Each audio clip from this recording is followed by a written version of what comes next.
শান্তিতে বিশ্রাম নাও বাবা, আমি এখনো বিশ্বাস করতে পারছি না। একটা ম্যাজিক্যাল জুভেলে অবিশ্বাস্য গোল করা লিওনেল মেসি এখন বিশ্বাস অবিশ্বাসের মাঝে দুলছেন।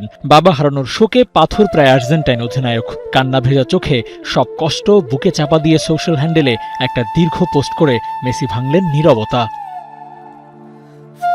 লিওনেল মেসি কম কথা বলেন ধরা হচ্ছিল বাবা হারানোর শোকে সেটা আরো গভীর হয়ে কিছুদিন হয়তো সোশ্যাল হ্যান্ডেল থেকে দূরে থাকবেন, কিন্তু বাবার সাথে জমে যাওয়া কথাগুলো আর জমিয়ে রাখতে পারলেন না এলএম10। সোশ্যাল হ্যান্ডেলে দীর্ঘ পোস্টে লিখলেন অনেক কথা। বিশ্বকাপ জিতে বাবার সাথে উদযাপন করতে চেয়েছিলেন মেসি। অসুস্থ হোর্হের জন্য শিরোপাটা উৎসর্গ করার ইচ্ছা ছিল তার, কিন্তু সেটা আর হলো কই। ফাইনাল হারের পর ডুকরে কেঁদেছেন। সেই কান্নাটা যেন তখনও ছিল বাকি। বাবা হারানোর পর যেন মেসি আরও হারিয়ে গেলেন। অবসরের সিদ্ধান্তটাও কি নিয়ে ফেলবেন শিগগিরই? সেই পোস্টে লিখেছেন, বাবা আমার তো প্রায় শেষ হয়ে গেল, তুমিও না হয় সেই শেষটা দেখে যেতে। কিন্তু ভাগ্যের নির্মম পরিহাস, মেসি দেখলেন তার বাবার বিদায়। বিদায় শব্দটার সাথে লিও যেন মোলাকাত করলেন সদ্যই। পাহাড় সম চাপ সামলানোর অসীম ক্ষমতা যার, সেই মেসি নুয়ে পড়লেন বাবা হারানোর ভারে। যে মানুষটা ছেলেকে ফুটবলার বানানোর জন্য নিজেকে উজাড় করে দিয়েছেন, তারকা খ্যাতি পাওয়ার পরেও ছেলের সাথে ছায়ার মতো লেগেছিলেন, সেই ছায়াটা সরে যেতেই মেসি হয়ে গেলেন একা।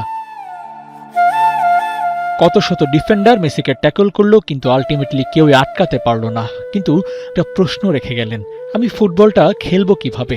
কারণ মেসির সবচেয়ে বড় সাপোর্ট কিংবা মোটিভেশন ছিল তার বাবা। আর যখন সেই মানুষটিই নাই, তখন খেলার পরিসংখ্যানটা মেসি মেলাতে পারছেন না। যেন কোনো ডিফেন্ডার না থাকার পরেও বারবার পিট হয়ে পড়ছেন লিও।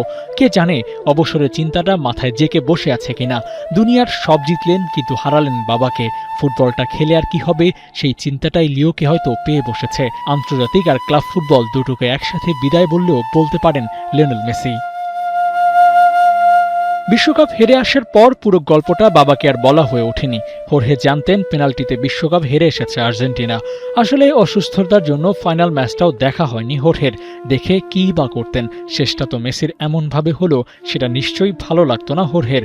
তবে মেসিকে আরেকটা বিশ্বকাপ খেলাতে সবচেয়ে বেশি যে মানুষটি ইনফ্লুয়েন্স করেছেন, তিনি আর কেউ নন, হোর্হে মেসি স্বয়ং। লিওকে কেউ ভালোভাবে বোঝাতে পারবে এমন মানুষ আর কেই বা আছে? বলতে গেলে মেসির সবটা জুড়ে ছিল তার বাবা। আর যখন সেই মানুষটি বিদায় নিয়ে গেছেন, তখন মেসি ভেঙে পড়বেন, এটাই তো স্বাভাবিক। লিওনেল মেসির এই খারাপ সময় তার পাশে এসে দাঁড়িয়েছেন তার সতীর্থ প্রতিপক্ষ দলে খেলা বন্ধুরা। ইনস্টাগ্রাম পোস্টের কমেন্ট বক্সে এসে সান্ত্বনা দিয়েছেন ক্রিস্টিয়ানো রোনালদো। দূর থেকে যতটা সম্ভব বিপদের সময় রোনালদো পাশে দাঁড়ালেন। আর্জেন্টিনার বাইরে নেইমার জুনিয়র সবচেয়ে ভালো বন্ধু, তিনিও মেসির কষ্টের ভাগিদার হয়েছেন। ডেভিড বেকহামও মেসির প্রতি তার মেসেজটা দিয়েছেন। শোকের এই সময়ে কোনো মেসেজই হয়তো খুব বেশি কাজে দেবে না, তবে নিশ্চয়ই নিজেকে একা ফিল করবেন না তার সতীর্থদের জন্য। তবে একটা কোয়েশ্চেন তো ঠিকই রয়ে যায়, মেসি কি আদৌ ফুটবলটা খুব বেশি দিন কন্টিনিউ করতে পারবেন? খুব সম্ভবত না।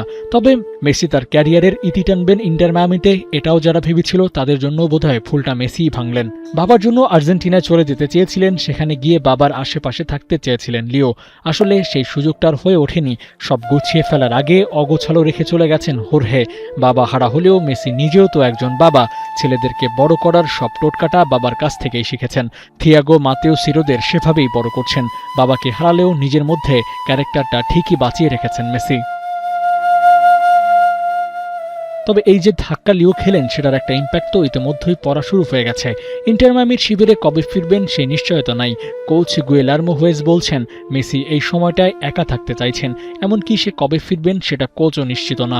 আর আর্জেন্টিনার জার্সিতে কখনো মাঠে নামা হবে কিনা সেই প্রশ্নটাও থেকে যাচ্ছে। কারণ 2028 কোপা আমেরিকায় খেলে মেসি বিদায় বলবেন এমন আলোচনাও হয়েছিল, কিন্তু সেটার বোধহয় খুব বেশি সামনে আগাচ্ছে না। প্রায় 2 বছর মেসি টপ লেভেলের ফুটবল খেলে যাবেন, সেটা কল্পনা করাও কঠিন হয়ে যাচ্ছে। দেখা যাক শোক কাটিয়ে উঠে মেসির নেক্সট মুভটা কি হয়, অবসর নাকি খেলাটা চালিয়ে যাওয়া। আবু নাইম, 71।